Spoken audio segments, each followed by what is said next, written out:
최근 전국적으로 일어나고 있는 흉기 난동 사건에 시민들의 불안이 커지고 있습니다. 아무도 예상하지 못한 상황과 장소에서 불특정 다수를 상대로 흉기를 휘두르기 때문인데요.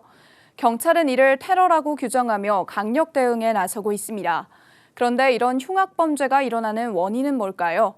김효미 기자가 최근 흉기 난동 사건이 일어나게 된 원인과 그 대책에 대해 전문가들의 이야기를 들어봤습니다. 지난달 21일 신림동에서 일어난 끔찍한 흉기 사건. 사건이 발생한 시각이 대낮이어서 더욱 충격을 줬습니다.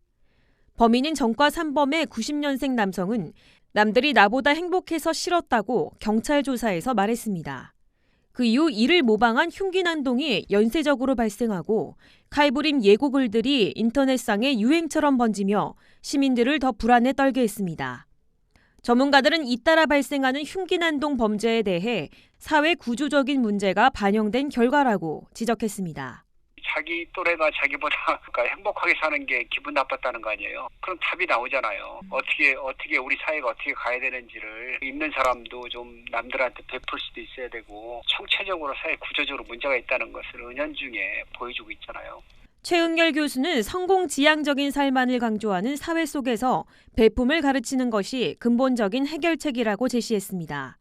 또 최 교수는 다시 예전처럼 도보순찰 제도가 부활하는 것이 범죄 예방의 핵심이라고 말했습니다. 도보순찰을 많이 해야 되거든요. 미국같이 도보순찰이 다 없어져 버렸어요. 일일이 신고하면 출동하는 체제로 바꿔버렸잖아요. 범죄자 잡는 데만 관심 있지 일단 예방하는 데 대해서는 관심들이 없어요. 또 하나는 정신적으로 문제가 있는 사람들은 개인이 치료를 못 하잖아요. 그럼 국가가 좀 잘 관리해서.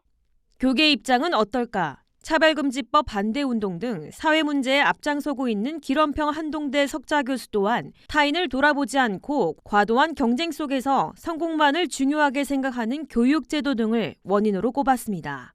우리 학교에서 인성교육을 시키지 않고 지식 위주로 대학교 입학하지 그 학교에서 사실 학교 교육이 잘못된 거라고 저는 생각하거든요. 문화 쪽에서도 보면 자극적인 문화, 이 폭력성이 강한 영화라든지 이런 걸 자꾸 보게 되면 경찰이 사상 처음 특별 치안 활동을 벌이면서 흉악 범죄자들에 대해 강력 대응하는 가운데 전문가들은 이러한 범죄가 다시 일어나지 않도록 사회 구조적인 문제를 직시하고 교육제도 수정과 같은 근본적인 해결책이 필요한 때라고 입을 모았습니다.